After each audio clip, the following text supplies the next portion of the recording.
भजनलाल सरकार का पहला आम बजट 10 जुलाई को वित्त मंत्री दिया कुमारी विधानसभा में पेश करेंगे। इस बजट को लेकर तैयारी पूरी कर ली गई है। बीजेपी सरकार अपने इस बजट को लेकर काफी उत्साहित है। बजट को लेकर क्या है प्रदेश के उद्यमियों की उम्मीद? फर्स्ट इंडिया न्यूज के सामने पीएचडी चैम्बर में अलग अलग सेक्टर से जुड़े लोगों ने क्या राय दी, जानने के लिए देखिए ये खास रिपोर्ट। भजनलाल सरकार का पहला बजट 10 जुलाई को पेश होगा। बजट को लेकर प्रदेश के हर तबके को काफी उम्मीदें हैं, खास तौर से प्रदेश के छोटे बड़े उद्यमियों को, क्योंकि उद्यमियों का मानना है कि भजनलाल सरकार इस बार जो बजट पेश करेगी उसमें 5 साल का विजन नजर आएगा और जब बजट में की जाने वाली घोषणाएं धरातल पर उतरेंगी तो हर वर्ग को लाभ मिलेगा। फर्स्ट इंडिया ने बजट से पूर्व PHDCCI के पदाधिकारियों से बात की तो उन्होंने अपने सुझाव रखे और कहा कि सरकार उद्यमियों के हितों को ध्यान में रखेगी। उद्यमियों को उम्मीद है कि सरकार उनकी आवाज सुनेगी।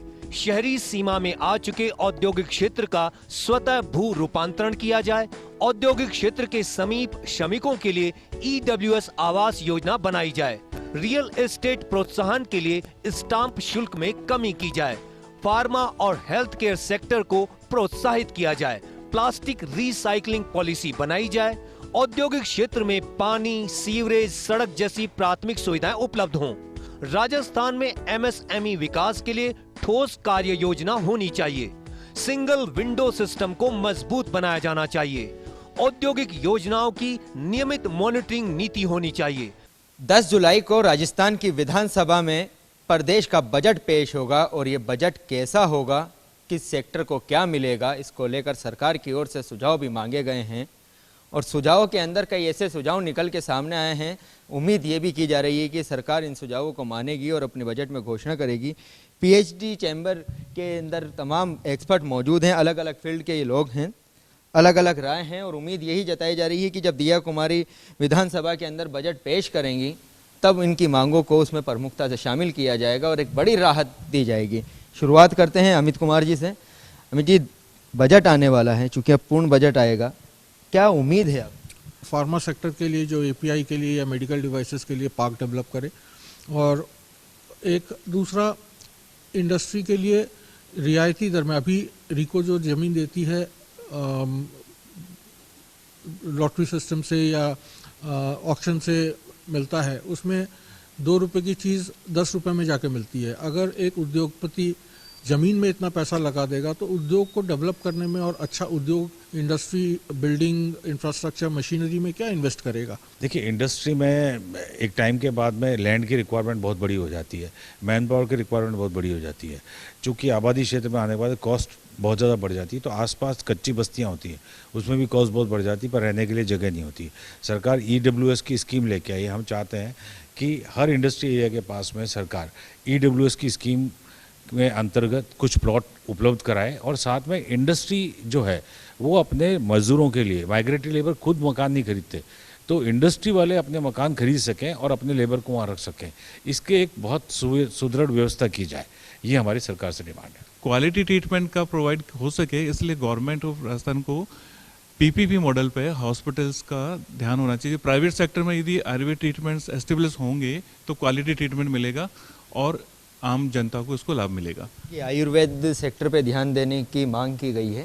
फिलहाल और क्या डिमांड है, क्या कुछ बेहतर कर सकती है सरकार इस बजट के अंदर और राजस्थान के लिए जो फायदेमंद रह सकता? स्टेट में जो CGHS की जो हेल्थ योजना और राजस्थान में जो राजस्थान गवर्नमेंट हेल्थ स्कीम है, उसके अभी भी रेटों में कुछ असमानताएं हैं, रूम रेंट को लेके या कंसल्टेशंस को लेके आयुर्वेद के फील्ड में। तो वो एक तो पहले पॉइंट ये है कि वो असमानताओं को थोड़ा सा अगर सरकार उस पर विचार करे तो जो इंडस्ट्री में हम लोग काम कर रहे हैं हमें थोड़ा सा उसका एक तो सहूलियत मिलेगी। दूसरा पॉइंट जो मुझे समझ में आता है, जहाँ पे एक बहुत बड़ा पोटेंशियल है, अनटैप्ड पोटेंशियल है मेडिकल टूरिज्म पे, ये स्टेट भी उतना ही संपन्न हो सकता है जैसे केरला की इकोनॉमी ड्राइव होती है टूरिज्म से।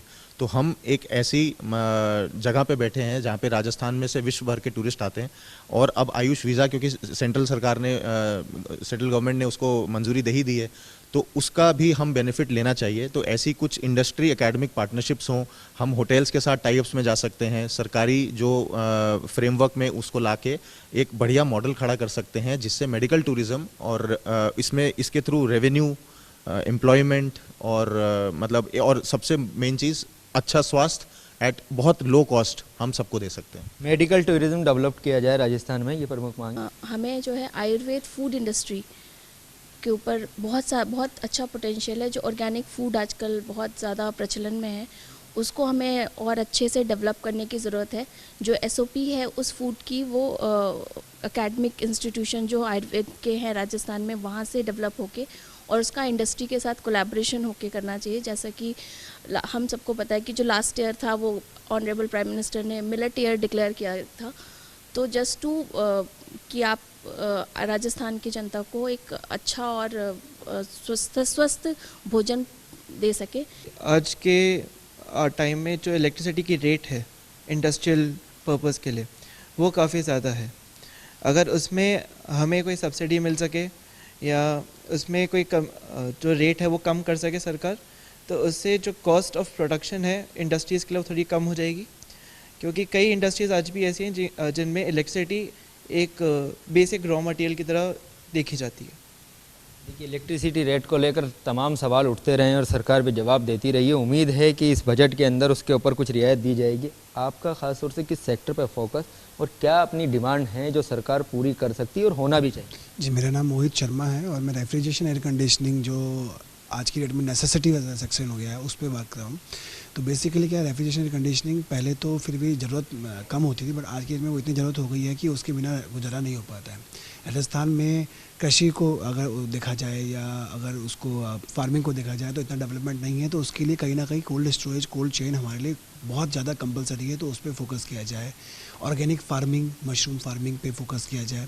और सबसे बड़ी प्रॉब्लम क्या आ रही है, ये इंडस्ट्री 8 गुना ज़्यादा या 10 गुना ज़्यादा बढ़ने वाली है आने वाले कुछ सालों के अंदर। तो मतलब स्किल्ड मैन पावर की सबसे बड़ी प्रॉब्लम है हमारे यहाँ पे। तो कुछ ऐसा सिस्टम बनाया जाए या कुछ ऐसे इंस्टीट्यूट बनाए जाएँ जो इसकी स्किल्ड मैन पावर, जो टेक्निकल मैन पावर चाहिए, उसके लिए अवेलेबिलिटी का पे फोकस किया जाए या इंसेंटिवाइज किया जाए कुछ उद्यमियों को जो इनको जो ट्रेनिंग सेक्शन कर सकते हैं, वो कर सकते हैं। और मैं रिलेटेड टू फायर की बात करना चाहूँगा, क्योंकि फायर अपने आप में एक बहुत बड़ा सब्जेक्ट है। इस समय बहुत बड़ा डिजास्टर हो चुका है। नंबर 1, राजस्थान में फायर एक्ट नहीं है, तो सरकार को फायर एक्ट पे काम करना चाहिए। नंबर 2, फायर ऑडिट्स, क्योंकि जो सिस्टम्स लगते हैं वो कितने प्रॉपर तरीके से काम कर रहे हैं, नहीं कर रहे हैं, उनकी प्रॉपर फायर ऑडिट्स होनी चाहिए। Number 3, fees. अब फायर फीस के अंदर जब हम आते हैं तो 2 तरीके की फ़ीस लेती है सरकार, जो कि पहले तो बहुत ज़्यादा है राजस्थान, मतलब बहुत ज़्यादा। इसके अंदर नंबर 1 फीस है फायर एप्लीकेशन फ़ीस, दूसरा है फायर सेस। तो फायर सेस वो 50 रुपये से लेकर 200 रुपये स्क्वायर मीटर तक का चार्ज करती है। आई थिंक मुझे लगता है लाइफ सेफ्टी जो डिवाइस अगर एक इंडस्ट्रियल या एक रेजिडेंशियल सोसाइटी या एक हॉस्पिटल, एक होटल इंस्टॉल करती है, तो वो एक लाइफ सेफ्टी डिवाइस को इंस्टॉल करी, तो इसके अंदर फायर फीस के अंदर बिल्कुल मिनिमम कुछ स्टैंडर्ड फिक्स कर देनी चाहिए, 10 to 15,000, 20,000, जो अदर स्टेट्स के अंदर ऑलरेडी। हाँ, एक यूडी टैक्स है जो रिक्को के अंदर जो इंडस्ट्रीज़ है, इंडस्ट्रीज़ के अंदर मैं डिफरेंट टाइप की बात करता हूँ। जो इंडस्ट्रीज़ प्रोडक्शन कर रही है उसको यूडी टैक्स की छूट है, लेकिन सपोज कीजिए कोई अदर टाइप की इंडस्ट्रीज वो प्रोडक्शन टाइप में नहीं है तो उसके ऊपर यूडी टैक्स एप्लीकेबल करते हैं, जबकि रिक्को भी अपना चार्ज लेता है, सर्विस टैक्स लेता है वो भी। तो मुझे लगता है कि ये जो 1-2 तरीके की जो चीज़ें चल रही है ये भी कहीं ना कहीं सरकार को देखनी चाहिए। अगर वो रिक्को इंडस्ट्रियल एरिया, चाहे वो रेजिडेंशियल बिल्डिंग हो चाहे वो इंडस्ट्रियल बिल्डिंग हो उस एरिया के अंदर, तो उसको फिर यूडी टैक्स या सर्विस टैक्स एक ही एप्लीकेबल करना चाहिए। Thank you. देखिए, सर्विस टैक्स और यूडी टैक्स को लेकर कई सवाल भी उठ चुके हैं, लेकिन इस बार उम्मीद है कि जो इंडस्ट्रीज एरिया के अंदर ये टैक्स वसूले जाते हैं उस पर सरकार रियायत देगी। कुछ और साथी भी हमारे साथ मौजूद हैं। चूँकि बजट आने वाला है, हर तबके को उम्मीद है, आपको किस तौर से क्या उम्मीद है कि सरकार इस बात को मानेगी और मानना चाहिए? और राजस्थान का क्षेत्रफल जो 64 एरिया है वो कृषि के लिए अपने उपयुक्त है, तो उसमें काम हो सकता है।